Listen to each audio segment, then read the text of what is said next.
క్రీస్తునందు ప్రేమైన నా యొక్క ఆత్మీయ సహోదరులందరికీ కూడా మన ప్రభువు అయిన యేసుక్రీస్తు అతి పరిశుద్ధ నామమున శుభములు, వందనాలు.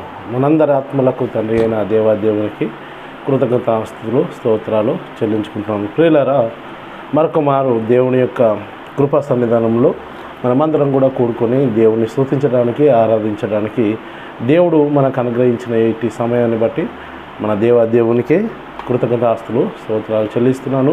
ప్రత్యేకంగా మరి యొక్క దినాన ఒక ప్రత్యేకమైన అంశం ద్వారా మనము దేవుని సన్నిధానంలో కూడుకొని ఇటు అంశాన్ని నేర్చుకోవడానికి దేవుడు మనకు అనుగ్రహించిన సమయాన్ని బట్టి దేవాదేవునికి కృతజ్ఞతలు.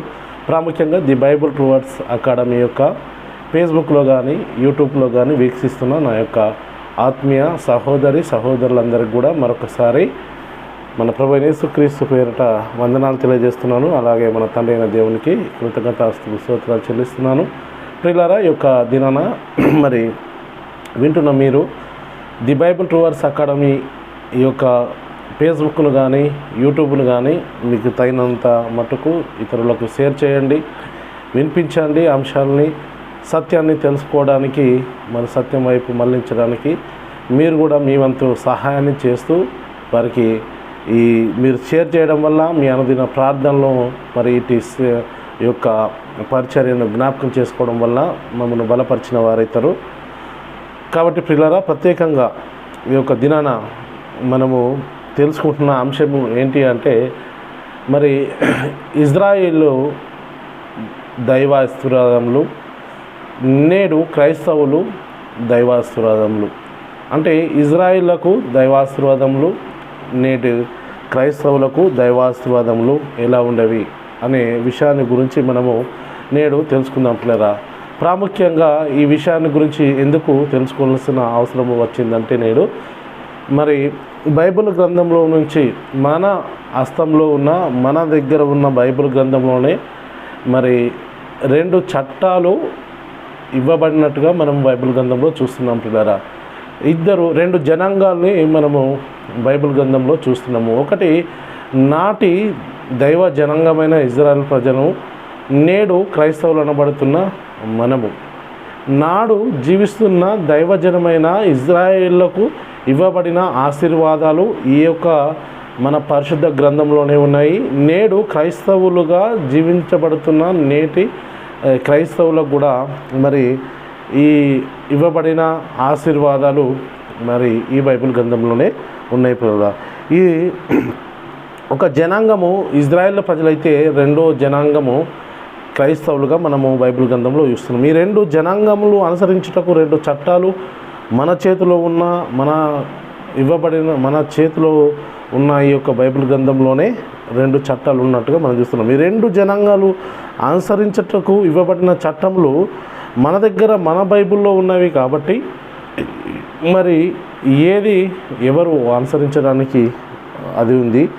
ఒకనాటి దేవుని ప్రజలైన ఇజ్రాయేల్లో దేవుడి ఆజ్ఞలు గైకొనుట వలన, వారికి కట్టడలు అనుసరించుట వలన వారికి ఇచ్చిన దీవెనలు అనేటివి ఎలా ఉన్నవి, నేడు క్రైస్తవులుగా పిలువబడుచున్న వారికి మరి దేవుడిచ్చిన ఆశీర్వాదములు, దీవెనలు ఎలా ఉన్నాయి అనేది మనం తెలుసుకోవాల్సిన అవసరం ఎంతకైనా ఉంది. పిల్లల, మన దగ్గర ఉన్న బైబిల్ గ్రంథంలోనే నేటి క్రైస్తవులుగా పిలువబడుతున్న మనకును దేవుని చిత్తానుసారంగా జరిగించడం వల్ల, దేవుని ఇష్టానుసారంగా జీవించడం వల్ల వారికి ఇచ్చిన ఆశీర్వాదములు అనేటివి ఏ ఆశీర్వాదాలు ఇచ్చాడు అనేది తెలుసుకోవాల్సిన అవసరం ఉంది. పిల్లరా, మరి అంటే ఈ 2 జనాంగాలకు ఇవ్వబడిన చట్టాలు, ఈ 2 జనాంగాలకు ఇవ్వబడిన చట్టం ఏదైతే ఉందో, ఆశీర్వాదాలు ఏవైతే ఉన్నాయో అవి మన దగ్గర ఉన్న ఈ యొక్క 66 పుస్తకాలు గల బైబిల్ గ్రంథంలోనే ఉన్నాయి.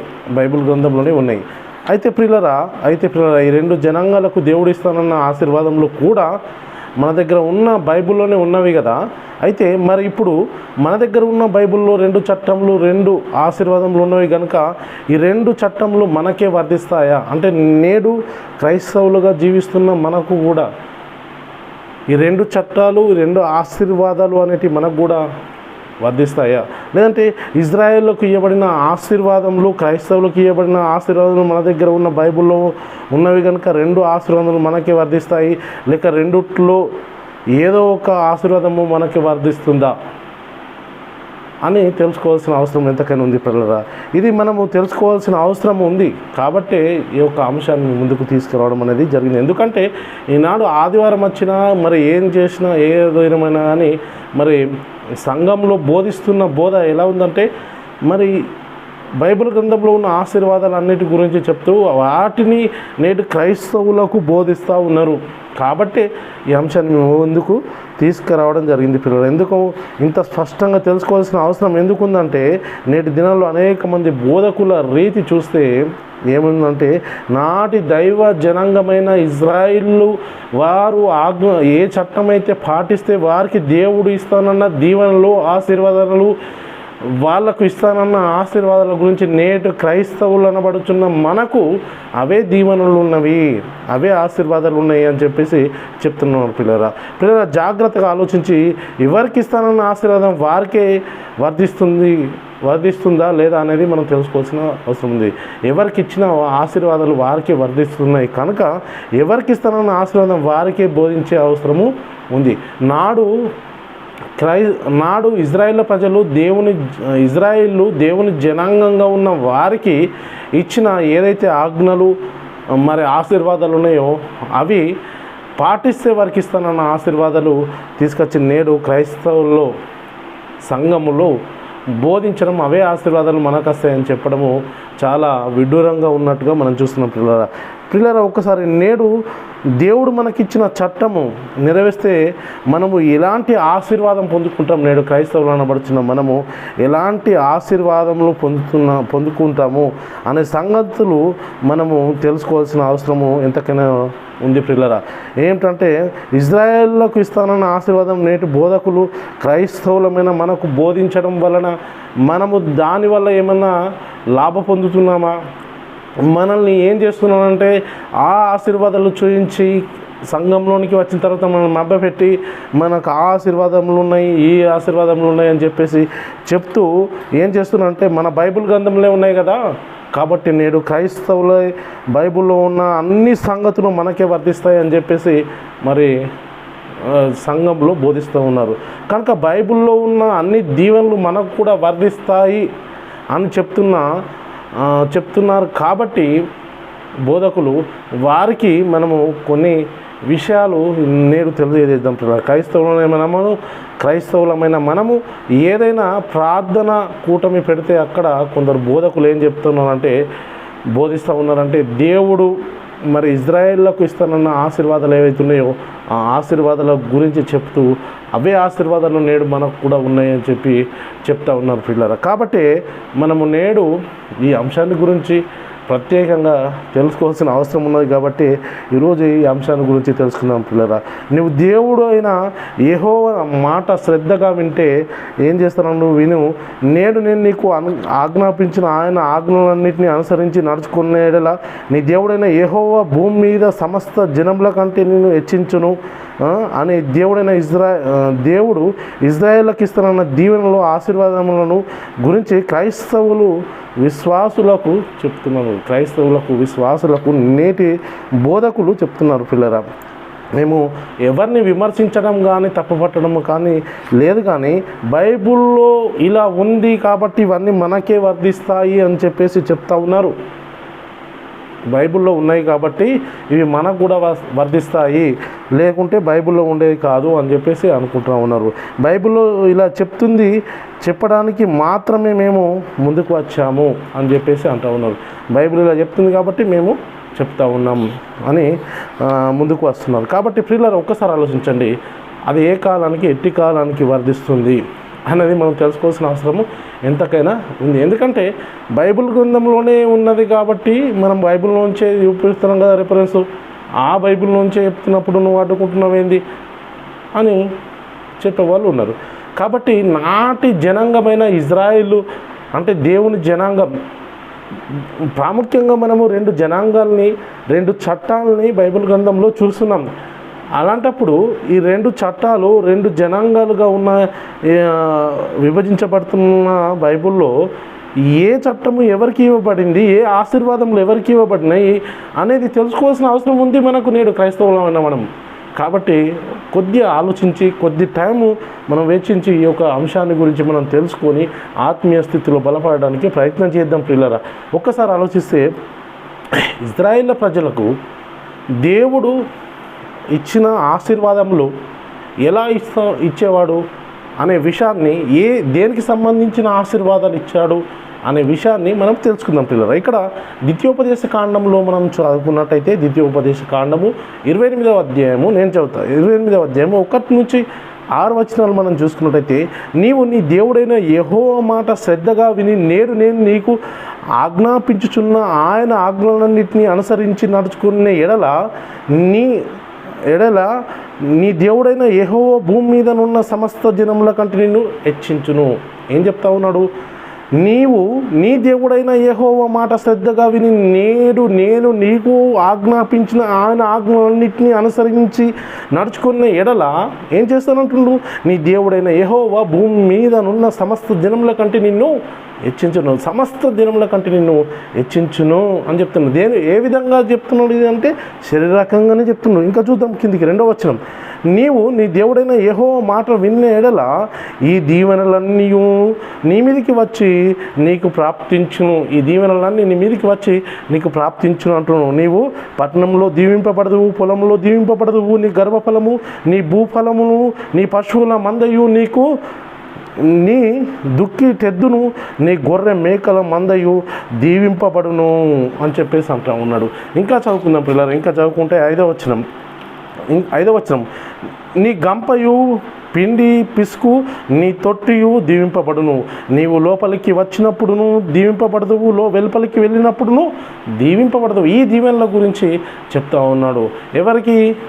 నాటి జనాంగమైన దేవుని జనాంగమైన ఇజ్రాయేళ్లకు చెప్తున్నాను, నా ఆజ్ఞలు మీరు పాటించిన ఎడల, ఎప్పుడైతే నా ఆజ్ఞలు మీరు పాటిస్తారో, పాటించినప్పుడు మీకు ఈ యొక్క దీవెనలు, మీకు ఈ ఆశీర్వాదములు చెందుతాయని చెప్పేసి చెప్తున్నాడు. ఏంటి ఆ దీవెనలు? నీ దేవుడైన యెహోవా భూమి మీద ఉన్న సమస్త దినముల కంటే నిన్ను హెచ్చించును అని చెప్పేసి వారికి చెప్తున్నాడు. అది తీసుకొచ్చి నేడు క్రైస్తవులు అనబడుతున్న మనకు ఆజ్ఞలుగా, నిబంధనలుగా తీసుకుంటున్నారు పిల్లరా. 31 డిసెంబర్కు కానీ జనవరి 1కు కానీ వాగ్దానాలుగా చేసుకుంటున్నారు. అవి తీసుకొని ఏం చెప్తున్నారు? నీ దేవుడైన యెహోవా భూమి మీద ఉన్న సమస్త జనముల కంటే నిన్ను హెచ్చించును అని చెప్పేసి ఇది వాగ్దానం. ఇది ఎవరికి చేయబడింది? ఎవరి కోసం చెప్పబడింది? నాటి జనాంగం అంటే దేవుని జనాంగమైన ఇజ్రాయెల్తో చెప్తున్నాను, నా ఆజ్ఞలు పాటించినప్పుడు మీకు దీవెనలు ఇస్తాను.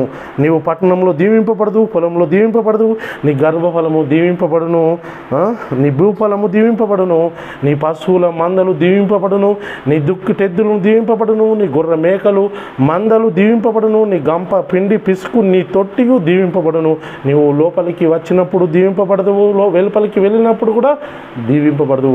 ఇది ఎవరికి చెప్పినది అంటే నాటి దేవుని జనాంగమైన ఇజ్రాయేళ్లతోటి చెప్తున్నది. వారు ఆజ్ఞలు, దేవుడిచ్చిన ఆజ్ఞలు పాటించినప్పుడు మీకు ఇవి దీవెనలు, ఈ యొక్క ఆశీర్వాదములు చెందుతాయని చెప్పేసి చెప్తా ఉన్నాడు. ఇంకా చూద్దాం పిల్లరా, ఇదే ద్వితీయోపదేశ కాండం 28వ అధ్యాయము 7-8 వచనాల్లో చూసుకుంటే, నీ మీద పడు నీ శత్రువులను యెహోవా నీ ఎదుట హతమగునట్లు చేయును.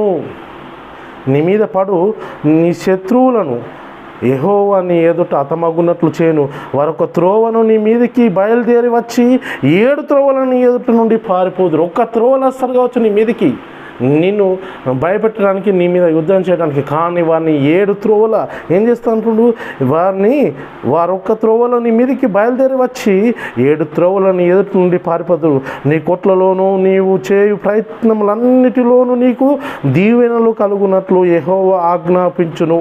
నీ దేవుడైన యెహోవా నీకు ఇచ్చుచున్న దేశంలో ఆయన నిన్ను ఆశీర్వదించును అని చెప్తున్నాడు. ఏం చేస్తూ ఉన్నాడు దేవుడు అంటే? ఇలాంటి ఆశీర్వాదాలు మరి కలగజేస్తున్నారు. ఎవరికి ఇది? నాటి దేవుని జనాంగమైన ఇజ్రాయేల్ ప్రజలకు చెప్తున్న మాటలు ప్రియులారా. నీ మీద పడు నీ శత్రువులను యెహోవా నీ ఎదుట హతము చేయును అని చెప్పుండ్రు.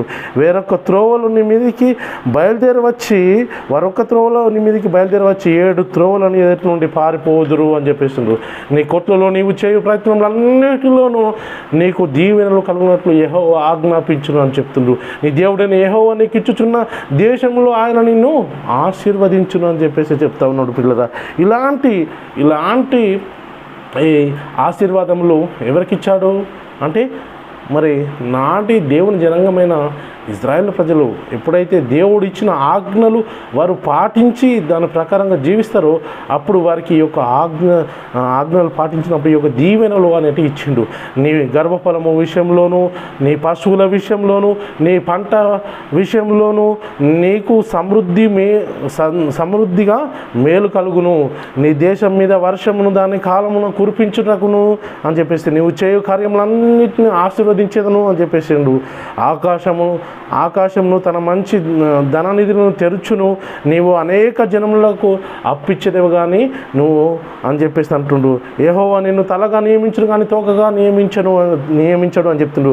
నీవు పైవాడవుగా ఉండువు కానీ క్రింది వాడవుగా ఉండవు అని చెప్పేసి ఎవరికి ఎప్పుడైతే ఇజ్రాయేల్ ప్రజలు మరి దేవుడిచ్చు ఆజ్ఞలు పాటించినప్పుడు వారికి మరి భూ సంబంధమైన అంటే ప్రకృతి సంబంధమైన ఈ శరీర సంబంధమైన ఈ యొక్క ఆశీర్వాదాలు అనేటి వారికి ఇచ్చాడు పిల్లలు. ఎవరికి ఇచ్చింది ఇవన్నీ అంటే ఇవన్నీ కూడా మరి ఇజ్రాయేల్ ప్రజలకు ఇచ్చాడు పిల్లలు. ముఖ్యంగా మనము ఒక ముఖ్య గమనికంగా మనం తెలుసుకుంటే దేవుడు ఇజ్రాయేల్కి ఇచ్చిన ఆశీర్వాదములు దేనికి సంబంధించింది, వేటికి సంబంధించింది? ఆత్మకు సంబంధించిందా, పరలోకానికి సంబంధించిందా, దేనికి సంబంధించిందిగా ఉన్నట్టుగా మనం చూస్తున్నాము. నీ గర్భఫలమును విషయంలోను, నీ పశువుల విషయంలోను, ఇంకా నీ పంట విషయంలోను నీకు సమృద్ధిగా కలగజేసేదను. నీ దేశం మీద వర్షంను కురిపిస్తాను, నిన్ను తలగా ఉంచుతాను, తోకగా ఉంచను, నిన్ను పైవానిగా ఉంచుతాను కానీ కిందివానిగా ఉంచను, నీ గర్భఫలాన్ని దీవిస్తాను, నీ పంట చేనులను దీవిస్తాను అనేవి ఈ ఆశీర్వాదములు అనేటివి దేనికి సంబంధించినట్టుగా మనము చూస్తూ ఉన్నాం పిల్లరా. దేనికి సంబంధించినట్టుగా చూస్తామంటే ఇవన్నీ కేవలము శరీర సంబంధమైనవిగా చూస్తూ ఉన్నాం పిల్లరా.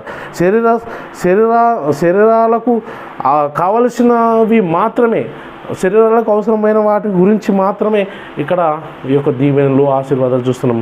పరలోక విషయంలో ఏదైతే ఉందో పరలోక విషయం గురించి మనము ఆయన ఆత్మకు సంబంధించిన ఆశీర్వాదాలు అనేటివి అక్కడ ఇచ్చినట్టుగా మనం చూస్తలేం పిల్లరా. ఈ లోకంలో మనము జీవించినంత కాలము మాత్రమే అవి మనకు పనికొచ్చేవి. ఈ ఇజ్రాయేల్కి ఇచ్చిన దీవెనలు కానీ ఆశీర్వాదాలు కానీ ఈ లోకంలో ఉన్నంత మాత్రమే, అంటే ఈ భూమి మీద జీవించున్నంత కాలం మాత్రమే మనకు పనికొచ్చే వాటి గురించే వారికి ఇచ్చిన ఆశీర్వాదాలు ఉన్నాయి అక్కడ. కానీ అవును పిల్లరా, మనం చూసుకుంటే ఇజ్రాయేల్కి ఇచ్చిన ఆశీర్వాదములు పరలోక విషయంలో ఆత్మ సంబంధమైన విషయంలో ఆశీర్వాదములు కాదు, ఆత్మకు సంబంధమైన దీవెనలు కాదు, శరీర సంబంధమైన దీవెనలు, ప్రకృతి సంబంధమైన దీవెనలు, భూ సంబంధమైన దీవెనలు, ఈ లోక సంబంధమైన దీవెనలు ఈ లోకంలో జీవించి ఉన్నంత కాలము మాత్రమే వారికి ఉపయోగపడే దీవెనలు ఆశీర్వాదాలు దేవుడు వారికి అప్పుడు ఆయన ఆజ్ఞను పాటించినప్పుడు వారికి ఈ దీవెనలు పొందుతారు మీరు అని చెప్పేసి ఇవ్వడం అనేది జరిగింది. కాబట్టి ప్రియులరా, నేడు క్రైస్తవులుగా ఉన్న మనము, క్రైస్తవులుగా పిలువబడుతున్న మనకు మరి నేడు దేవుని యొక్క ప్రజలకు మనకు దేవుడు ఇస్తానన్న యొక్క ఆశీర్వాదాలు ఏవి అంటే ఆత్మ సంబంధమైన ఆశీర్వాదములు. మరి బోధకులు ఏం బోధిస్తూ ఉన్నారు? నాటి జనాంగమైన దేవుని జనాంగమైన ఇజ్రాయిల్లకు ఇస్తానన్న దీవెనలు ఆశీర్వాదాలు నేడు క్రైస్తవులుగా ఉన్న మనకు అవి మరి బోధిస్తూ ఉన్నాడు. ఈ ఆశీర్వాదములు మనకిస్తానన్న ఆశీర్వాదంలా మనకేనా? మరి ఎవరికి బోధిస్తూ ఉన్నారు ఈ ఆశీర్వాదములు? వారు ఎందుకట్లు బోధిస్తున్నానంటే నేడు దేవుని ప్రజలుగా ఉన్న మనకు దేవుడు ఇస్తానన్న ఆత్మ సంబంధమైన ఆశీర్వాదాలు ఏవి అనేవి వారికి తెలియదు. అవి బైబిల్లో ఎక్కడ వ్రాయబడి ఉన్న సంగతులు ఆ బోధకులు తెలుసుకొని ఉంటే ఇలా బోధించేవారు కాదు. పిల్లరా నేడు దేవుని ప్రజలుగా ఉన్న క్రైస్తవులమైన మనము దేవుడు మన కోసం సిద్ధపరిచిన ఆశీర్వాదములు సత్యవాక్యము వెలుగులో మనం చూద్దాం పిల్లరా. సత్యవాక్యం వెలుగులో మరి మనము ఈరోజు దాని గురించి మనము వివరించుకుంటూ మరి తెలుసుకుందాం పిల్లరా. దేవుడు మనకు చేసిన వాగ్దానములు ఆత్మకు సంబంధమైనయా, శరీరానికి సంబంధమైన ఆత్మ సంబంధమైన వాగ్దానాలు చేశారా, శరీర సంబంధమైన వాగ్దానాలు చేశారా? క్రైస్తవులమైన మనము ఆత్మ సంబంధులమా, శరీర సంబంధులమా? దేని గురించి మరి చెప్పాడు అంటే మనము ఆత్మకు సంబంధించినవి నేడు మనకిచ్చిన ఆశీర్వాదములు అవి స్థిరమైనవి, అవి అక్షయమైనవి, అవి నిర్మలమైనవి, వాడబారనైన స్వాస్థ్యము మనకు ఇచ్చాడు పిల్లలు. అవి బైబిల్లో ఎక్కడున్నాయి? బైబిలు దాని గురించి, ఈ విషయం గురించి బైబిలు ఏం చెప్తా ఉన్నది? క్రైస్తవులమైన మనకు దేవుడు క్రీస్తునందు పరలోక విషయంలో ఆత్మ సంబంధమైన ప్రతి ఆశీర్వాదం మనకు అనుగ్రహించాడని చెప్పేసి అంటుండు. నేడు క్రైస్తవులమైన మనకు మరి దేవుడు ఇస్తానన్న ఆశీర్వాదాలు ఏమిటి అనేది మనము ఇప్పుడు తెలుసుకుందాం పిల్లలు. నాటి జనాంగమైన ఇజ్రాయేల్కి ఇచ్చిన ఆశీర్వాదములు నేడు క్రైస్తవులకు బోధించాల్సిన అవసరం ఉన్నదా? ఆ ఆశీర్వాదములు దేవుడు మనకి ఇస్తానన్నాడా? మరి మన దేవుడు మనకు క్రైస్తవులమైన పిలువబడుతున్న మనకు ఇచ్చిన ఆశీర్వాదములు ఏమిటి అనేది మనం తెలుసుకుందాం పిల్లరా. ఇక్కడ ఎఫెసీయులకు రాసిన పత్రిక 1వ అధ్యాయం 3వ వచనంలో మనం చదువుకున్నట్టయితే అక్కడ మన ప్రభు అయిన యేసుక్రీస్తు యొక్క తండ్రి యొక్క దేవుడు స్తుతింపబడును గాక, ఆయన క్రీస్తునందు పరలోక విషయంలో ఆత్మ సంబంధమైన ప్రతి ఆశీర్వాదమును మనకు అనుగ్రహించెను అని చెప్పేసి చెప్తా ఉన్నాడు. ఎఫెసీయులకు రాసిన పత్రిక 1వ అధ్యాయం 3వ వచనం, మన ప్రభు అయిన యేసుక్రీస్తు తండ్రి అయిన దేవుడు స్తుతింపబడును గాక. ఎందుకు స్తుతింపబడును గాక? ఆయన ఏం చేసినట? ఆయన క్రీస్తునందు పరలోక విషయంలో ఆత్మ సంబంధమైన ప్రతి ఆశీర్వాదము మనకు అనుగ్రహించాడు. పరలోక విషయంలో ఆత్మ సంబంధమైన ఆశీర్వాదములు అనేటివి మనకు యేసుక్రీస్తు ద్వారా మనకు అనుగ్రహించాడు పిల్లరా. ఇది పిల్లరా ఎంత గొప్ప మాట! మనకు అనుగ్రహించింది శరీర సంబంధంగా ప్రకృతి సంబంధమైన ఆశీర్వాదము కాదు, ఆత్మ సంబంధమైనది పరలోక విషయమైన ఆశీర్వాదాన్ని మనకు దేవుడు క్రీస్తునందు అనుగ్రహించినట్టుగా మనము చూస్తూ ఉన్నాం. ఇది బోధించడం లేదు నేడు క్రైస్తవులకు బోధకులు, సంఘములు. కాబట్టి ఆలోచన చేయండి. ఈ పరలోక విషయంలో ఆత్మ సంబంధమైన ఆశీర్వాదములు అవి కంటికి కనబడవు, చెవికి వినబడవు, మనుష్య హృదయంకు గోచారము కాక మరి వాళ్ళు ఏం చేస్తున్నారు? ఈ లోక సంబంధమైన ఆశీర్వాదాలే మనకు చెప్తా ఉన్నారు. ఇవేమైతాయి? కొరింథీయులకు రాసిన మొదటి పత్రిక 2వ అధ్యాయము 9వ వచనం చూసుకున్నట్టయితే ఇందుని గురించి దేవుడు తాను ప్రేమించిన వారికి తాను ప్రేమించిన వారి కొరకు ఏవి సిద్ధపరచునో అవి కంటికి కనబడలేదు, చెవికి వినబడలేదు, మనుష్య హృదయమునకు గోచరము కాలేదు అని వ్రాయబడి ఉన్నది. అవి కంటికి కనబడని ప్రియులారా మనకు ఇచ్చిన ఆశీర్వాదములు. దేవుడు క్షయమైన వాటిని కాదు మనకు ఇచ్చిన ఆశీర్వాదములు, కంటికి కనబడని అదృశ్యమైనవి, అక్షయమైనవి, వాడబారని స్వాస్థ్యాన్ని మనకు సిద్ధపరిచిన వాటిని మనకు అవి కదా ఆశీర్వాదం ఇచ్చిండు. దాని గురించిగా చెప్తూ ఉన్నాడు. మరి అవి మనకు ఎలా తెలుస్తుంది? మరి అవి మనకు తెలియాలంటే మనకైతే దేవుడు వాటిని తన ఆత్మ వలన బయలుపరిచి ఉన్నాడు. వాటి గురించి కొరింథీయులకు రాసిన మొదటి పత్రిక 2వ అధ్యాయము 10వ వచనం మనకి ఎలా తెలుస్తుంది? మనకైతే దేవుడు వాటిని తన ఆత్మ వలన పరిచి ఉన్నాడు. ఆ ఆత్మ అన్నిటినీ దేవుని మర్మములు కూడా పరిశోధించుచున్నాడు అని చెప్పేసి అంటూ ఉన్నాడు. అందుకని మనం పొందుకున్న ఆత్మ ఏ ఆత్మ? లౌకిక ఆత్మనా? ఏ ఆత్మను పొందుకున్నాం? మనం పొందుకున్న ఆత్మ లౌకిక ఆత్మను కాదు అని చెప్తుండు. దేవుని వలన మనకు దయచేయబడిన వాటిని తెలుసుకున్నటకై మనము లౌకిక ఆత్మను కాక దేవుని యొద్ద నుండి వచ్చు ఆత్మను పొంది ఉన్నాము. 12వ వచనం మొదటి కొరింథీయులకు రాసిన పత్రిక 2వ అధ్యాయము 12వ వచనంలో చెప్తుండ్రు పిల్లరా. దేవుని వలన మనకు దయచేయబడిన వాటిని తెలుసుకున్నటకు, దేవుడి వలన మనకు దయచేయబడిన వాటిని తెలుసుకున్నటకు లౌకిక ఆత్మను కాక దేవుని యొద్ద నుండి వచ్చు ఆత్మను పొంది ఉన్నాము. ఆ ఆత్మను పొంది ఉన్నావా లేదా నువ్వు? అందుకని పొందలేదు కాబట్టి నువ్వు లౌకిక సంబంధమైన, శరీర సంబంధమైన, ప్రకృతి సంబంధమైన దీవెనలు, నాటి జనాంగమైన, దేవుని జనాంగమైన ఇజ్రాయేళ్లకు ఇవ్వబడిన దీవెనలు నేడు క్రైస్తవులకు ఇవే దీవెనలు అని చెప్పేసి సంఘంలో బోధిస్తూ ఉన్నాము. తస్మత్ జాగ్రత్త. వాక్యాన్ని కలిపి చేర్పడం అనేది మరణకరమైన పాపము. కాబట్టి చాలా జాగ్రత్తగా బోధించాల్సిన అవసరం ఉన్నది పిల్లరా, చాలా జాగ్రత్తగా బోధించాల్సిన అవసరం. అందుకని అవి మన కంటికి కనబడదు అని చెప్తుండ్రు పౌలు గారు. ఏం చెప్తుండ్రు? అపొస్తలుడైన పౌలు ఏం చెప్తున్నాడంటే మనం చూసుకున్నట్టయితే ఇక్కడ కొరింథీయులకు రాసిన 2వ పత్రికలో 4వ అధ్యాయము 17వ వచనం, మేము దృశ్యమైన వాటిని చూడక అదృశ్యమైన వాటిని నిదానించి చూచుచున్నాము గనుక క్షణమాత్రము ఉండు మా చులకని శ్రమ మా కొరకు అంతకంతకు ఎక్కువగా నిత్యమైన మహిమ భారములు కలుగజేయును. ఏం చూస్తున్నాము అన్నట? మేము దృశ్యమైన వాటిని చూడక అదృశ్యమైన వాటిని ఎలా చూస్తుండ్రు? నిదానించి. చూడండి, నిదానించి చూచుచున్నాము. అదృశ్యమైన వాటి గురించి నేను చెప్తా ఉన్నాను, అదృశ్యమైన వాటి గురించి, అదృశ్యమైన వాటిని నేను చూస్తూ ఉన్నానని చెప్పేసి చెప్తున్నాడు పిల్లలు. ఒక్కసారి ఆలోచించండి. వేటిని మరి మొదటి శతాబ్దంలో అపోస్తలులు బోధించారు. మనం ఏం చెప్తా ఉన్నాము? నేడు క్రైస్తవులకు ఇవ్వబడిన దీవెనలు ఏంటివి, ఆశీర్వాదాలు ఏంటివి, వేటి గురించి చెప్తా ఉన్నాము? ఒక్కసారి ఆలోచించండి. దేవుడు క్రీస్తు యేసునందు మహిమలో మన ప్రతి అవసరతను కూడా తీరుస్తూ ఉన్నాడట. ఎలా తీరుస్తూ ఉన్నాడు? ఏ విధంగా తీర్చుకోండి? ఈ వాక్యాన్ని తీసుకొని లోక సంబంధమైన వాటి గురించి చెప్తా ఉన్నారు. ఈ వాక్యాన్ని తీసుకొని లోక సంబంధమైన వాటికి అటాచ్ చేసి చెప్తా ఉన్నారు. ఆ ప్రతి అవసరత తీరుస్తారు కదా, నీకు అది లేదా, కారు లేదా, ఇల్లు లేదా, బిల్డింగ్ లేదా, దేవునికి ప్రార్థన చేయి ఇస్తాడు అని చెప్పేసి అంటుండ్రు. ఒకసారి మనం చూసుకుంటే పిల్లరా, ఫిలిప్పీయులకు రాసిన పత్రిక 4వ అధ్యాయం 19వ వచనం మనం చదువుకున్నట్టయితే అక్కడ చెప్పబడుతున్న మాట అనేది పిల్లరా, కాగా దేవుడు తన ఐశ్వర్యము చొప్పున క్రీస్తు యేసునందు మహిమలో మీ ప్రతి అవసరతను తీర్చును అని చెప్తుండు. ప్రతి అవసరమును తీర్చును. ఎలా, ఏ విధంగా తీరుస్తారంట దేవుడు అంటే, కాగా దేవుడు తన ఐశ్వర్యము చొప్పున, తన ఐశ్వర్యం ఏంది? ఈ లోకానుసారమైందే. ఇప్పుడు లోకము దాని ఆశలు గతించిపోవును అని చెప్పేసి అంటుండు.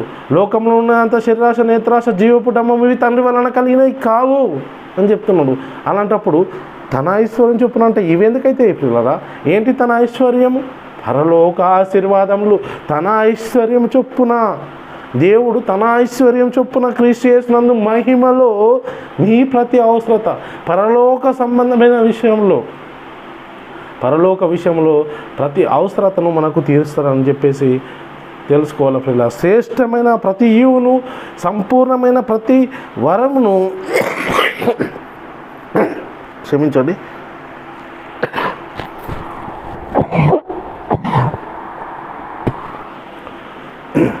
శ్రేష్టమైన ప్రతి ఈవియు, సంపూర్ణమైన ప్రతి వరమును దేవునికి సంబంధించినవి. అవి ఎక్కడ నుండి వచ్చును, ఎక్కడి నుంచి వస్తాయి మరి అని మనము బైబిల్ని అడిగితే, శ్రేష్టమైన ప్రతి ఈవిను, సంపూర్ణమైన ప్రతి వరమును పర సంబంధమైనవి జ్యోతిర్మయుడగు తండ్రి యొద్ద నుండి వచ్చును అని వాక్యం సెలవిస్తుంది.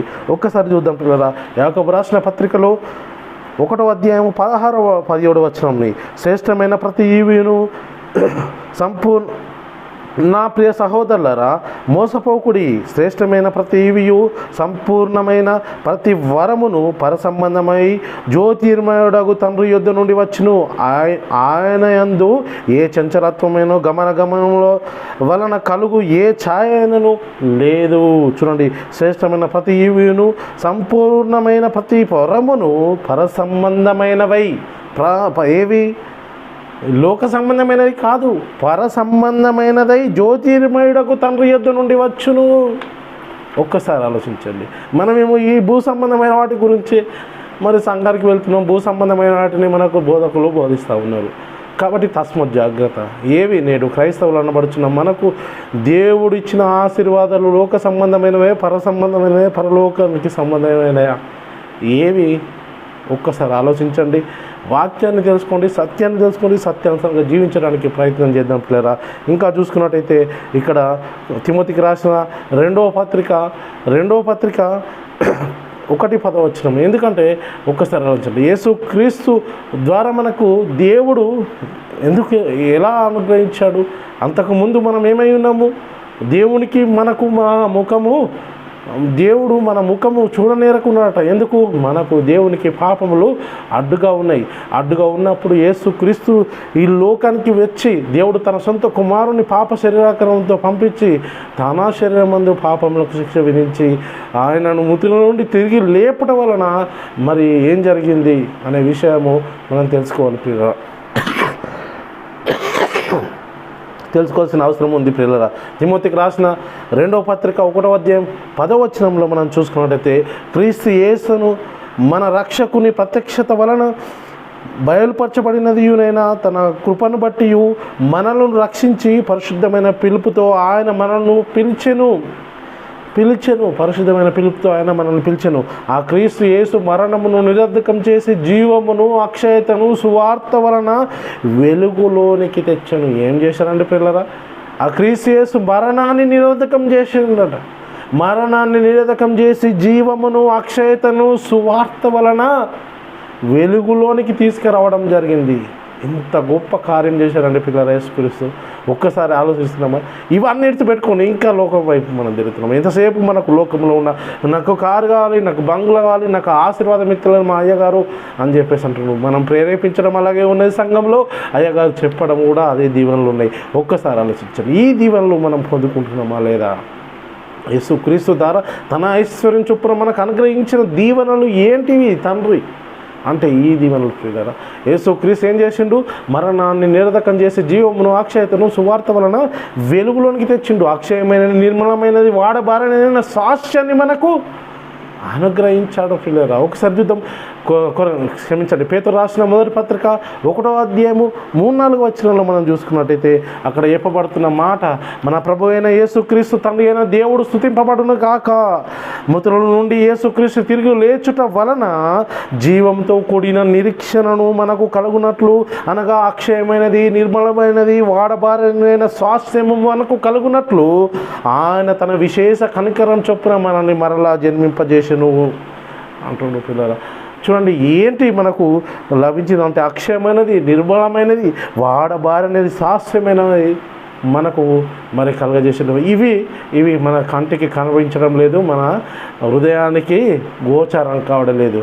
ఒక్కసారి ఆలోచించండి, ఎంత గొప్ప శాస్త్యాన్ని మనకి ఇవ్వాలనుకుంటే మనము క్షేమైపోయేది క్షణమాత్రంలో నశించిపోయే వాటిని, శాశ్వత కాలం మనతోటి రాని వాటి గురించి మనము ఆశపడతా సంఘానికి వెళ్తున్నాం.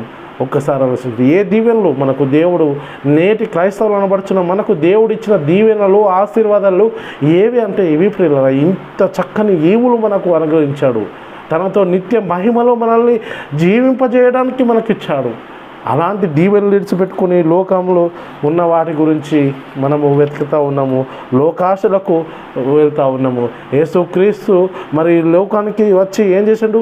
యేసుక్రీస్తులో మనమైన ఆత్మకు అనుగ్రహించిన దీవెనలు ఏంటి అసలు మనం తెలుసుకున్నామా?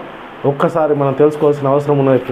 యేసుక్రీస్తు మనకిచ్చిన దీవెనలు, దేవుడు యేసుక్రీస్తులో మనకి అనుగ్రహించిన ఆశీర్వాదములు ఏంటంటే మనం ఒక్కసారి తెలుసుకుంటే మనకిచ్చిన ఆశీర్వాదములు పాప క్షమాపణ, 1 రక్షణ, నిత్య జీవము, పరలోక పౌరసత్వము, దేవుని కుమారత్వము, తేజోవాసులైన పరిశుద్ధులలో స్వాస్థ్యము మనకు కలగజేశారు పిల్లరా.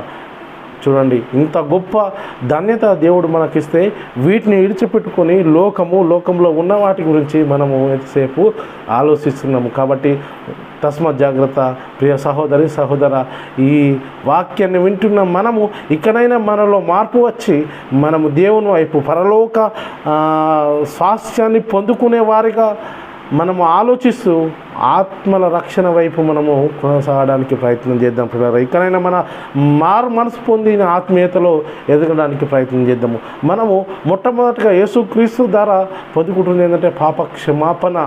పాపక్షమాపణ గురించి మనం చూసుకుంటే, ఎందుకు పాపక్షమాపణ అంటే ఏమవుతుంది? దేవునికి మనకు నిత్య ఎడబాటు. ఎలా? ఈ పాపం వలన. ఇక్కడ యెషయా రాసిన గ్రంథంలో, యెషయా గ్రంథము 59:1-2 చూసుకున్నట్టయితే, రక్షింపనేరక ఉండినట్లు యెహోవా హస్తములు కూర్చు కాలేదు, విననేరక ఉండినట్లు ఆయన చెవులు మందము కాలేదు, మీ దోషములు మీకును మీ దేవునికి అడ్డుగా వచ్చెను. మన దోషములు మనకును దేవునికి అడ్డుగా ఉన్నాయట పిల్లల. మీ పాపములు ఆయన ముఖమును మీకు మరుగుపరచుచున్నవి. ఆయన ముఖంని మీకు మరుగుపరచను గనుక ఆయన ఆలకింపకున్నాడు అని చెప్పేసి అంటున్నాడు. ప్రియులారా, ఈ లోక సంబంధమైన ధనంతో మనం పాప క్షమాపణను పొందుకోలేము పిల్లరా. ఈ లోక సంబంధమైన గొర్రెల యొక్క మేకల యొక్క వాటి ద్వారా మనము పాప క్షమాపణ పొందుకోలేము. కానీ ఆయన ఏం చేసిండు? ఆయన ఇక్కడ చూసుకున్నట్టయితే ఎబ్రీయులకు రాసిన పత్రిక 10:4 ఎలైనగా ఎడ్ల యొక్క మేకల యొక్క రక్తము పాపములను వేయుట అసాధ్యము అంటాడు. రక్తం చిందించకుండా పాప క్షమాపణ అసాధ్యం అంటూ ఇక్కడ ఏమంటాడు? ఎలైనగా ఎడ్ల యొక్కయు మేకల యొక్కయు రక్తము పాపములను తీసివేయట అసాధ్యము అంటుడు. అయితే ఎలా మరి మన పాపములు ఏ విధంగా తీసేయడం జరిగింది అంటే, యేసుక్రీస్తు మన పాపముల నిమిత్తము సదాకాలము నిలిచి ఒక్క బలి అర్పించడం వల్ల, తను తాను అర్పించుకోవడం వల్ల మనము పాప క్షమాపణ పొందుకుంటున్నాం పిల్లరా. ఎబ్రీయులకు రాసిన పత్రిక 10:12 ఈయనైతే పాపముల నిమిత్తము సదాకాలము నిలుచు ఈయనైతే పాపముల నిమిత్తం సదాకాలం నుంచి ఒక్క బలి అర్పించి తన కోసం కనిపెట్టి వారి గురించి అదని చెప్తూ ఉంటాడు. పిల్లరా, ఒక్కసారి ఆలోచించండి. మరి ఈయనైతే పాపముల నిమిత్తం సదాకాలం నుంచి బలి ఒక్కసారి అర్పించాడు, తను తాను అర్పించుకోవడం జరిగింది. పిల్లరా, ఆ కుమారుని యందు మనకు విమోచన అనగా పాప క్షమాపణ. ఎవరి యందు? యేసుక్రీస్తునందు. కొలస్సీలకు రాసిన పత్రిక 1:14 చెప్పబడుతుంది పిల్లలు. ఆ కుమారుని యందు విమోచన అనగా మనకు పాప క్షమాపణ జరుగుతుంది అని చెప్తుంది. అపొస్తలుల కార్యము 10:43 ఆయన యందు విశ్వాసం ఉంచువాడు ఎవడవాడు ఆయన నామం మూలముగా పాప క్షమాపణ పొందునని ప్రవక్తలందరూ ఆయన గురించి సాక్ష్యం ఇచ్చున్నారు. ఎవరి ద్వారా? యేసుక్రీస్తు ద్వారా. ఆయనలో మనకు పాప క్షమాపణ కలుగుతుంది పిల్లరా. ఇంత గొప్ప ఇవి మనకు దొరుకుతూ ఉంది, ఇంత గొప్ప మరి ఆశీర్వాదం మనకు దొరుకుతూ ఉన్నది. ఇది కాదనుకోకుండా శరీర సంబంధమైన ప్రకృతి సంబంధమైన ఆశీర్వాదాల కోసమే మనం సంఘానికి వెళ్తున్నాము. కొరింథీయులకు రాసిన పత్రిక 15:3 మనం చదువుకున్నట్టయితే, మొదటి కొరింథీయులకు రాసిన పత్రిక 15:3 నాకు ఇవ్వబడిన ఉపదేశం మొదట మీకు అప్పగించి తిని, అదేమనగా లేఖనముల ప్రకారము క్రీస్తు మన పాపముల నిమిత్తం మృతి పొందెను, సమాధి చేయబడెను. మన పాపముల నిమిత్తం యేసుక్రీస్తు మృతి పొందడం అనేది జరిగింది పిల్లరా. గలతీయులకు రాసిన పత్రిక 1:4 మన తండ్రి అయిన దేవుని చిత్త ప్రకారము క్రీస్తు మనలను ప్రస్తుతపు దుష్టకాలంలో నుండి విమోచింపవలనని మన పాపముల నిమిత్తము తన్ను తాను అప్పగించుకొనెను అని చెప్పేసి చెప్పబడుతుంది. మన పాపముల నిమిత్తం తను తాను అప్పగించుకున్నాడు పిల్లరా. ఎఫెసీయులకు రాసిన పత్రిక 2:1 మీ అపరాధముల చేత పాపముల చేత మీరు చచ్చిన వారై ఉండగా ఆయన మిమ్మల్ని క్రీస్తుతో కూడా బ్రతికించెను అని చెప్పేసి అంటున్నాడు పిల్లరా. క్రీస్తు మన అపరాధముల నిమిత్తం అప్పగింపబడి మనల్ని నీతిమంతులుగా తీర్చబడుటకు లేవడం అనేది జరిగింది పిల్లరా. రోమీయులకు రాసిన పత్రిక 4:25 ఆయన మన అపరాధముల నిమిత్తం అప్పగింపబడి మనము నీతిమంతులుగా తీర్చబడుటకై లేపబడిను. అందుకని పిల్లరా, ఒక్కసారి ఆలోచించండి. మనము మన పాప క్షమాపణ నిమిత్తము యేసుక్రీస్తు వచ్చాడు అని చెప్పేసి మనము నమ్ముచున్నామా లేదా? నమ్మకపోతే ఏమవుతుంది? కొరింథీయులకు రాసిన పత్రిక 15 మొదటి కొరింథీ 15:17 క్రీస్తు లేపబడని ఎడల మీ విశ్వాసం వ్యర్థమే, మీరు ఇంకా మీ పాపంలోనే ఉన్నారు. విశ్వసించలేవా? ఇంకా మీరు మీ పాపంలోనే ఉన్నారు. క్రీస్తు మన పాపముల నిమిత్తం వచ్చాడు, ఆయన మరణించాడు, తిరిగి లేచాడు అని నమ్మాలి. నమ్మితేనే నీకు రక్షణ, నిత్య జీవము. పిల్లరా, నెక్స్ట్ ఆత్మరక్షణ కోసము వచ్చాడు యేసుక్రీస్తు. ఆత్మరక్షణ ఆశీర్వాదం మనకి ఇచ్చాడు పిల్లరా. అపొస్తలుల కార్యము 4:12 మరి ఎవరి వలన రక్షణ కలగదు? ఈ నామమునే మనము రక్షణ పొందవలెను కానీ ఆకాశం కింద మనుషుల్లో ఇవ్వబడిన మరి ఏ నామములా రక్షణ పొందలేము అని చెప్పేసి కళాఖండితంగా చెప్పేశాడు. చూడండి, కళాఖండితంగా చెప్పేసిండు. ఆయన నామంలో తప్ప మరో నామంలో రక్షణ లేదు. రోమిలకు రాసిన పత్రిక 5:9. కాబట్టి ఆయన రక్తం వలన ఇప్పుడు నీతిమంతులుగా తీర్చబడి మరింత నిశ్చయముగా ఆయన ద్వారా ఉగ్రత నుండి రక్షింపబడుచున్నాము అని చెప్తున్నారు. రక్షించబడదుము అని చెప్తున్నారు పిల్లలు. ఆయన రోమిలకు రాసిన పత్రిక 5:9 కాబట్టి ఆయన రక్తం వలన ఇప్పుడు నీతిమంతులుగా తీర్చబడి మరింత నిశ్చయముగా ఆయన ద్వారా ఉగ్రత నుండి రక్షింపబడదుము అని చెప్తున్నారు. ఎఫెసీ 2:5 కృపచేతనే మీరు రక్షింపబడి ఉన్నారు. ఎఫెసీ 2:8 మీరు విశ్వాసము ద్వారా కృపచేతనే రక్షింపబడి ఉన్నారు. ఇది మీ వలన కలిగినది కాదు, దేవుని వరమే అని చెప్తున్నాడు. మరి రోమిలకు రాసిన పత్రిక 8:24 ఏలైనగా మనము నిరీక్షణ కలిగిన వారమై రక్షింపబడితిమి. నిరీక్షింపబడినది కనబడినప్పుడు నిరీక్షణతో పని ఉండదు. తాను చూసిన దాని కొరకు ఎవరు కూడా నిరీక్షించడు. చూడండి, మనం నిరీక్షణ కలిగిన వారమై, ఏదేని కోసం నిరీక్షణ? అదృశ్యమైన ఉన్నవనటకు నిరీక్షణ కలిగినది. విశ్వాసం అన్నది అదృశ్యమైన ఉన్నవనటకు నిరీక్షణ కలిగి ఉండాలని చెప్పేసి అన్న పిల్లరా. అది అంటే ఇంకా చూసుకున్నట్టయితే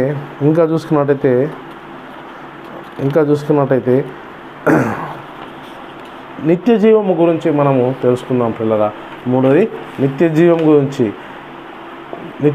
గురించి దేవుడు తాను చేసిన వాగ్దానం, మనకిచ్చిన ఆశీర్వాదంలో ఇది మనం చూసుకున్నట్టయితే యోహాను రాసిన మొదటి పత్రిక 2వ అధ్యాయం 25వ వచనము నిత్య జీవం అనుగ్రహించునన్నదే అన్న తానే మనకు చేసిన వాగ్దానము. దేవుడు మనకు చేసిన వాగ్దానము ఏంటంటే నిత్య జీవం అనుగ్రహించునన్నదే. 1వ అధ్యాయము 2వ వచనం యోహాను మొదట రాసిన పత్రిక 1:2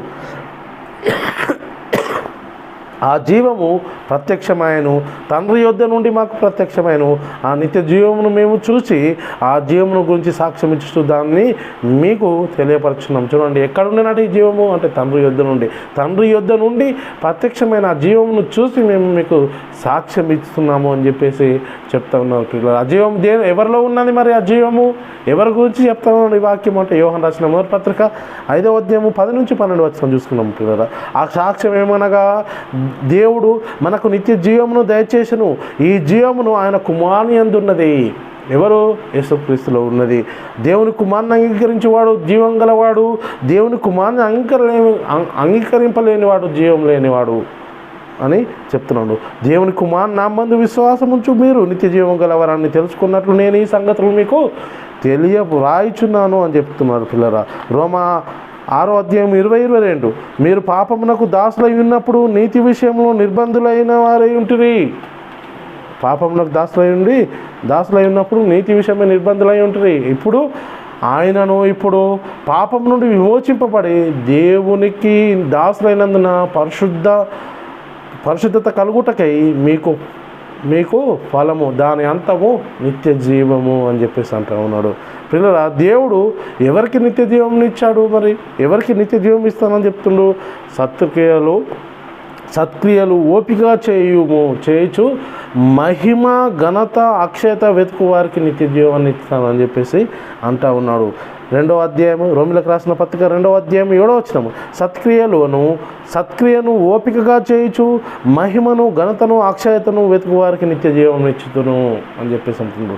అది మరి నిత్య జీవము పొందుకునే వారి స్థితి. ఇంకా మనకు ఇచ్చిన ఆశీర్వాదము పరలోక పౌరసత్వము మనము పొందుకుంటున్నాం పిల్లరా.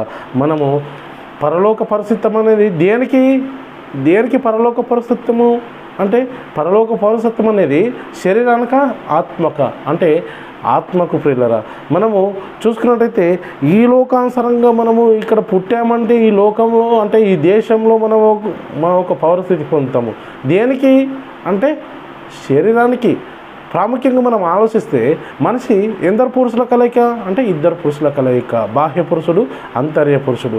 బాహ్య పురుషుడు ఎవరు అంటే శరీరము, ఆంతర్య పురుషుడు ఎవరు అంటే ఆత్మకు పౌరస్థితిగా ఉన్నది, శరీరానికి పౌరస్థితి ఉన్నది. పౌరస్థితి శరీరానికి ఎక్కడుంది పౌరస్థితి అంటే నువ్వు ఈ దేశంలో జీవించు 4 దినాల్లో ఇక్కడ నీకు పౌరస్థితి ఉన్నది. కానీ నీ ఆత్మకు పౌరస్థితి ఎక్కడ కావాలని నువ్వు కోరుకోవాలి?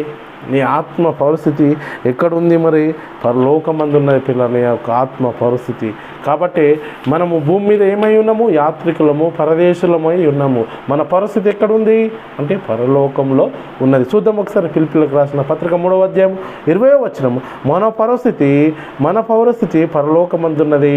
అక్కడి నుండి ప్రభువైన యేసు క్రీస్తు అను రక్షకుని నిమిత్తము కనిపెట్టుకొనుచున్నాము. మన పౌరస్థితి పరలోకమందు ఉన్నదంట. మనం ఇక్కడ ఏమై ఉన్నాము? మనం ఇక్కడ ఏమైనామంటే యాత్రికులము. ఆనాడే అబ్రహాము గారు మరి విశ్వాసుల జాబితాలో చేరినప్పుడు ఆయన గురించి రాయబడుతుంది. మనం చూసుకున్నట్టయితే విశ్వాసులు మరి చూసుకున్నట్టయితే హెబ్రీయులకు రాసిన పత్రిక 11వ అధ్యాయము 12వ వచనం. వీరందరూ ఆ వాగ్దానముల ఫలము అనుభవింపకపోయినను దూరం నుండి చూచి ఆ వందనములు చేసి తాము భూమి మీద పరదేశమును యాత్రికులమై ఉన్నామని ఒప్పుకొని విశ్వాసము గలవారే మృతి పొందెను. భూమి మీద ఏమై ఉన్నారట? యాత్రికులము, పరదేశులము అయినాము. భూమి మీద ఏమై ఉన్నాము? యాత్రికులము, పరదేశులమై ఉన్నాము. పేతురు రాసిన మొదటి పత్రిక 2వ అధ్యాయము 11వ వచనం. ప్రియులారా, మీరు పరదేశులను యాత్రికులై ఉన్నారు గనుక ఆత్మకు విరోధంగా పోరాడు శరీరాశలను విసర్జించి అని చెప్తున్నాడు. ఆత్మకు విరోధంగా పోరాడు శరీరాశలను విసర్జించాలి. పేతురు రాసిన మొదటి పత్రిక 1వ అధ్యాయము 17వ వచనము. పక్షపాతం లేకుండా క్రియలను బట్టి ప్రతి వారిని తీర్పు తీర్చువాడు తండ్రి అని మీరు ఆయనకు ప్రార్థన చేయుచున్నారు గనుక మీరు పరదేశులు అయి ఉన్నంత కాలము భయంతో గడుపుడి. మనం పరదేశంలో ఉన్నంత కాలము భయంతో గడపాలి. ఇక్కడ ఏమై ఉన్నాము? మనము పరదేశులమై ఉన్నాము పిల్లరా. ఇంకా మనము దేవుని కుమారత్వము పొందుకుంటున్నాము. దేవుని కుమారత్వము, దేవుని వారసులంగా ఉన్నాము. దేవుని కుమారత్వం అనే ఆశీర్వాదం పొందుకుంటున్నాం. రోమీలకు రాసిన పత్రిక 8:14 చూసుకున్నట్టయితే దేవుని ఆత్మచేత అందరూ నడిపింపబడదురు, వారు అందరూ దేవుని కుమారులయ్యుందురు అని చెప్పేసి వాక్యం సెలవిస్తుంది. గలతీ 3:26 చూసుకున్నట్టయితే యేసుక్రీస్తునందు మీరు అందరూ విశ్వాసం వలన దేవుని కుమారులై ఉన్నారు అని చెప్పేసి చెప్తున్నాడు. యోహాను రాసిన సువార్త 1వ అధ్యాయము 12వ వచనము. తను ఎందరు అంగీకరించిన వారందరికీ అనగా తన నామందు విశ్వాసం ఉంచు వారందరికీ దేవుని పిల్లలవుటకు ఆయన అధికారము అనుగ్రహించెను. దేవుని పిల్లలవుటకు ఆయన అధికారం అనుగ్రహించాడు. రోమా 8:16 చూసుకున్నట్లయితే మనము దేవుని పిల్లలము అని ఆత్మ తానే మన ఆత్మతో కూడా సాక్ష్యం ఇచ్చుచున్నాడు. మనం ఎవరము? దేవుని పిల్లలము, దేవుని వారసులము అని చెప్పేసి అంటున్నాడు ఇక్కడ. ఇంకా రోమీలకు రాసిన పత్రిక 8వ అధ్యాయం 17 మనం దేవుని పిల్లలమని ఆత్మ తానే మన ఆత్మతో కూడా సాక్ష్యం ఇచ్చిన. మనం పిల్లలమైతే వారసులం అనగా దేవుని వారసులమని క్రీస్తు కూడా మహిమ పొందుటకు ఆయనతో కూడా శ్రమపడిన క్రీస్తుడి వారసులము అని చెప్పేసి అంటున్నాడు. చూడు పిల్లరా, ఇంత చక్కగా వాక్యాలు ఉన్నప్పుడు కూడా మనము అర్థం చేసుకోలేని స్థితిలో ఉన్నాం పిల్లరా. మనము దేవుని కుమారులం అని చెప్పేసి చెప్తా ఉంటే అది మనకద్దు. మనం ఏది కావాలా? కుమారుడు అయితే దేవునికి వారసుడైన నిన్ను ఏం చేసుకుంటున్నావు? నువ్వు ఆ కుమారత్వాన్ని వదిలిపెట్టి క్షయమైపోయి వాటిని గురించి ఆలోచిస్తూ వాటికి కావాలని చెప్పేసి ఆశీర్వాదాలు కావాలని నువ్వు కోరుకుంటున్నావు. ఇంకా చూసుకున్నట్టయితే తేజోవాసులైన పరిశుద్ధుల స్వాస్థ్యము మనకు పాలి భాగస్థులం అవుతున్నాం పిల్లరా. ఇక్కడ చూసుకున్నట్టయితే కొలసీలకు రాసిన పత్రిక 1:12 తేజోవాసులైన పరిశుద్ధుల స్వాస్థ్యంలో పాలువామవుటకు మనల్ని పాత్రులుగా చేసిన తండ్రికి మీరు కృతజ్ఞతాస్తుతులు చెల్లింపవలనని దేవుణ్ణి బతిమాలుకుంటున్నాను అని చెప్పేసి అంటున్నాడు. మనం కృతజ్ఞతాస్తుతులు చెల్లించాలి పిల్లరా. మనము ఇవన్నీ కూడా దేవుడు మనకు ఆత్మ సంబంధమైన పరలోక విషయంలో ఆత్మ సంబంధమైన ఆశీర్వాదాలు యేసుక్రీస్తులో ఇచ్చిన ఆశీర్వాదాలు, ఈవులు, మరి వీటిని కాదనుకోని మరి ఇజ్రాయేల్కి ఇచ్చిన ఆ యొక్క ఆశీర్వాదాలు నేడు మనము కావాలని చెప్పేసి నాకు నాటి యూదులతో యేసుక్రీస్తు ఏం చెప్తా ఉన్నాడంటే, యూదులు ఉన్నప్పుడే మరి యేసుక్రీస్తు మరి ఆయన ఏం చెప్తున్నాడు? భూమి మీద మీ కొరకు ధనంను కూర్చుకునవద్దు అని చెప్తా ఉంటే మనమేమో అదే కావాలా, ఆ ఆశీర్వాదాలు కావాలని చెప్పేసి మనం అంటున్నాము. పరలోకమందు మీ కొరకు ధనం కూర్చుకున్నాడే అని చెప్పేసి అంటున్నాడు. ఒకసారి యుద్ధం మత్తయి సువార్త 6వ అధ్యాయము 19-21 భూమి మీద మీ కొరకు ధనము కూర్చుకునవద్దు, ఇక్కడ చిమ్మటయు తుప్పును తినివేను, దొంగలు కన్నం వేసి దొంగిలేదరు. పరలోకమందు మీ కొరకు ధనము కూర్చుకున్నది, అచ్చట చిమ్మటైనను తుప్పైనను దాన్ని తినివేయదు. దొంగలు కన్నం వేసి దొంగిలేరు. నీ ధనం ఎక్కడునో నీ ధనం ఎక్కడున్నో అక్కడ నీ హృదయం ఉండును. నీ ధనం ఎక్కడున్నా అక్కడనే. నువ్వు ఒక బీరువలో పెట్టుకున్నావు అంటే అక్కడనే నీ ఆలోచన ఉంటుంది. సేపా ఎవరు వచ్చింది, దొంగలు వచ్చిందా, కన్నం వేసిందా, చిమ్మట పట్టిందా అని ఆలోచన ఉంటుంది. కానీ నీ ధనం పరలోకం ఉందనండి, నీ ఆలోచన మొత్తము పరలోక విషయం గురించి ఆలోచిస్తుంది. ఒక్కసారి ఆలోచించండి పిల్లరా. కాబట్టి మన ధనము పరలోకమందు ఉన్నది, ఆ దాన్ని మనం కూర్చుకునే అవసరం ఉంది. కాబట్టి ఒక్కసారి ఆలోచించండి. మనకు ఇచ్చిన ఆశీర్వాదాలన్నిటి పరలోక సంబంధమే అయితే మనం ఈ క్షేమైపోయేటి వాటి గురించి, నిత్యము కాని వాటి గురించి, ఆ శరీర సంబంధమైన ఆశీర్వాదాల గురించి, దేవుని జనాంగమైన ఇజ్రాయేళ్లకు ఇచ్చిన ఆశీర్వాదాలను పట్టుకొని అవే మనకు ఆశీర్వాదాలు అని చెప్పేసి వాటిని మనం కావాలనుకుంటున్నాం పిల్లరా. ఒక్కసారి ఆలోచించుకున్నాం. ఏమంటుండే ఇక్కడ, లోకమును దాని ఆశయు గతించిపోవును కానీ దేవుని చిత్తము నువ్వు జరిగించేవాడు నిరంతరం నిల్చును. లోకము దాని ఆశలు గతించిపోతాయి, దేవుని చిత్తాన్ని నెరవేర్చేవాడు నిరంతరము నిలుస్తాడు అని చెప్పేసి యోహాను రాసిన మొదటి పత్రిక 2వ అధ్యాయము 17వ వచనంలో చెప్తున్నారు పిల్లరా. తిమోతికి రాసిన పత్రిక, మొదటి తిమోతికి రాసిన పత్రిక 6:10లో చూసుకున్నట్టయితే, ఎందుకనగా ధనాపేక్ష సమస్తమైన కీడుకు మూలము, కొందరు దాన్ని ఆశించి విశ్వాసం నుండి తొలగిపోయి నానా బాధలతో తమను తామే పొడుచుకునిరి అని చెప్పేసి అంటున్నాడు. ధనాపేక్ష సమస్త మూలములకు ఏదైతుంది చూసుకున్నాం. ఇంకా యోహాను రాసిన మొదటి పత్రిక 2:15-16లో చూసుకున్నట్టయితే, ఈ లోకంలో ఉన్న వాటినైనాను ప్రేమింపకూడదు. ఎవడైనా లోకమును ప్రేమించిన తండ్రి ప్రేమ వారిలో ఉండదు.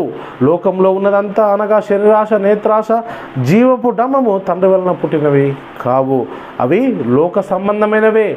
లోక సంబంధమైన వాటి ఈ లోక సంబంధమైన ఆశీర్వాదాలను ఇప్పుడు నేడు క్రైస్తవులకు బోధకులు బోధిస్తూ ఉన్నారు. క్రైస్తవులు కూడా అవే కోరుకుంటూ ఉన్నారు. ఈ ఆశీర్వాదాలు కాదు మనకిచ్చినవి. మనం ఇంతవరకు చెప్పుకున్నాం పిల్లలు. దేవుడు మనకిచ్చిన ఆశీర్వాదాలు ఏమిటి అనేది మనం ఇంతవరకు చెప్పుకున్నాము.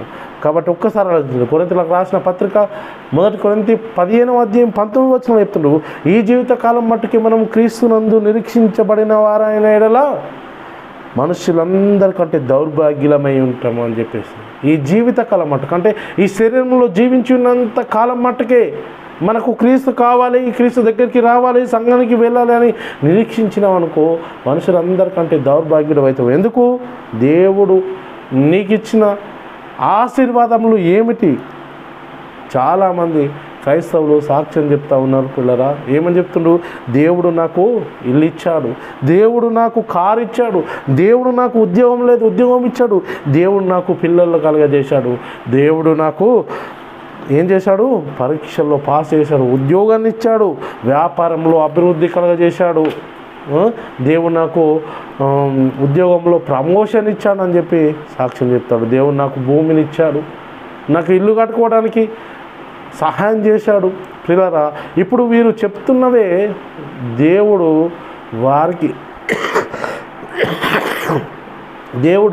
వారికి మాత్రమే ఇచ్చాడా? కేవలం దేవుని నమ్ముకున్న వారికి ఇవన్నీ కలిగి ఉన్నారా? దేవుని నమ్ముకోని వారికి, దేవునిలో లేని వారికి ఇంతకన్నా ఎక్కువ ఉన్నాయి కదా బయట. కాదు కదా మరి దేవుడు మనకిస్తానన్న దీవెనలు ఇవి కాదు కదా. దేవుని నమ్ముకోని వారికి ఇవన్నీ కూడా ఉన్నాయి. దేవుడు తన మంచి వారి మీదను చెడ్డ వారి మీదను తన వర్షంను కురిపిస్తుండు, తన సూర్యుడిని ఉదయింపజేస్తూ ఉన్నాడని వాక్యం సెలవిస్తుంది. మరి ఒక్కసారి ఆలోచించండి, ఇంతకన్నా ఎక్కువ ఆస్తి కలిగి ఉన్నవారు దేవుడు వీటిని కాదు మనకిచ్చిన. ఇప్పుడు దేవుడు నాకు ఇచ్చిన అన్నీ కూడా ఎవరికెవరికో ఉన్నాయి, మరి వారికి నాకంటే ఎక్కువ ఉన్నాయి అని ఆలోచన చేస్తున్నావా? మనకిస్తానన్న ఆశీర్వాదంలో అనేటివి, దేవుడు మనకిచ్చిన ఆశీర్వాదంలో ఏంటి ఒక్కసారి ఆలోచించండి. దేవుడు మరి అంతకన్నా శ్రేష్టమైనవి నీవు అనబడుతున్న ఆత్మకు అనుగ్రహించిన ఈవులు, ఆశీర్వాదములు అని నువ్వు తెలుసుకుంటున్నావా? ఒక్కసారి ఆలోచించు. నీకు ఇచ్చిన ఆశీర్వాదములు, దీవెనలు ఎలాంటి అంటే పరలోక సంబంధమైన దీవెనలు, పరలోక సంబంధమైన ఆశీర్వాదాలు పిల్లరా. వాటిని గురించి మీ బోధకులు మీకు చెప్తున్నారా అంటే చెప్పడం లేదు. ఈ ఆశీర్వాదముల గురించి చెప్పడం లేదు. కేవలం ఇజ్రాయేలుకి ఇచ్చిన శరీర సంబంధమైన ఆశీర్వాదాల గురించే నేడు క్రైస్తవులు అనబడుతున్న మనకు మరి సంఘంలో బోధకులు బోధిస్తూ ఉన్నారు పిల్లలు. ఆశీర్వాదాలు, ఆ దీవెనలు మరి చెప్తా ఉన్నారు. ఇవి మనకు ఇచ్చినవి, దేవుడు మనకిచ్చిన ఆశీర్వాదములు, దీవెనలు, వీటి గురించి చెప్పడం లేదు. అందుకని ఇక్కడ చూసినట్టయితే తిమోతికి రాసిన మొదటి పత్రిక 6వ అధ్యాయము 20 వచనము చూసుకుంటుంది. ఓ తిమోతి, నీకు అప్పగింపబడిన దాన్ని కాపాడి అపవిత్రమైన వట్టి మాటలను, జ్ఞానమని అబద్ధముగా చెప్పబడిన విపరీత వాదములను దూరముగా ఉండుము. ఆ విషయంలో ప్రవీణమని కొందరు అనుకునే విశ్వాస విషయము తప్పిపోయి కృప మీకు తోడైండుగాక అంటుండు. ఇక్కడ ఏమంటుండు? ఓ తిమోతి, నీకు అప్పగింపబడిన దాన్ని కాపాడి అపవిత్రమైన వట్టి మాటలకు, జ్ఞానమని అబద్ధముగా చెప్పబడిన విపరీత వాదములకును దూరముగా ఉండము. ఇలాంటి వాదములు చేసేవారికి ఏదైతే సత్యమునో దానికి కాకుండా భిన్నమైన సువార్తను ప్రకటిస్తూ వారిని మరి మనల్ని మోసపరుస్తున్నట్టుగా మనము చూస్తూ ఉన్నాం పిల్లరా. దయచేసి ఆలోచించండి. నేడు దేవుడు మనకు అనుగ్రహించిన ఆశీర్వాదములు ఏమై ఉన్నాయి? దేవుడు మనకు ఏ ఆశీర్వాదాలు అనుగ్రహించాడని చెప్పేసి మనము చెప్పుకున్నాం పిల్లరా. మన తండ్రి అయిన దేవుడు స్తుతింపబడునుగాక. ఆయన ఏం చేసిండు? మన ప్రభు అయిన యేసుక్రీస్తు యొక్క తండ్రి అయిన దేవుడు స్తుతింపబడునుగాక. ఆయన క్రీస్తునందు పరలోక విషయంలో ఆత్మ సంబంధమైన ప్రతి ఆశీర్వాదం మనకు అనుగ్రహించాడు. ఈ ఆశీర్వాదం పొందుకున్న మనము, ఇట్టి ఆశీర్వాదాలు పొందుకున్న మనము దయచేసి ఆలోచించాల్సిన అవసరం ఉన్నది. నేడు క్రైస్తవులు అనబడుచున్న మనకు దేవుడు ఇచ్చిన ఆశీర్వాదాలు ఏంటి? నాటి జనాంగము, దేవుని జనాంగమైన ఇజ్రాయేళ్లకు దేవుడు భూ సంబంధమైన, శరీర సంబంధమైన, ప్రకృతి సంబంధమైన ఆశీర్వాదాలు ఇచ్చారు. వారి పంట చేనులను దీవించారు, వారి ఎడ్లను దీవించాడు, వారి యొక్క గుమ్మిలోని పిండిని దీవించాడు, వాటిని ఆశీర్వదించాడు. అవే నీకు చేశాడా? అవే ఆశీర్వాదాలు నీకు ఇచ్చాడా? ఏ ఆశీర్వాదాలు ఇచ్చాడని చెప్పేసి ఇంతవరకు నేర్చుకున్నామంటే పరలోక విషయంలో ఆత్మ సంబంధమైన ప్రతి ఆశీర్వాదాన్ని మనకు అనుగ్రహించాడు. ఇట్టి ఆశీర్వాదాల గురించి తెలుసుకున్నాం. మనము ఇకనైనా ఆ పాత జీవితంలో మనం జీవించకుండా నూతనపరచబడిన స్వభావాన్ని ధరించుకొని మనం పొందుకున్న ఆశీర్వాదాలు ఇవి అని చెప్పేసి తెలుసుకొని దాని ప్రకారంగా జీవించడానికి ప్రయత్నం చేస్తూ ముందుకు సాగాలని, ఇటు వాక్యం విన్న ప్రతి ఒక్కరిలో దేవుడు ఆ యొక్క మార్పు కలగజేయనుగాక. ఆమేన్. అందరికీ వందనాలు.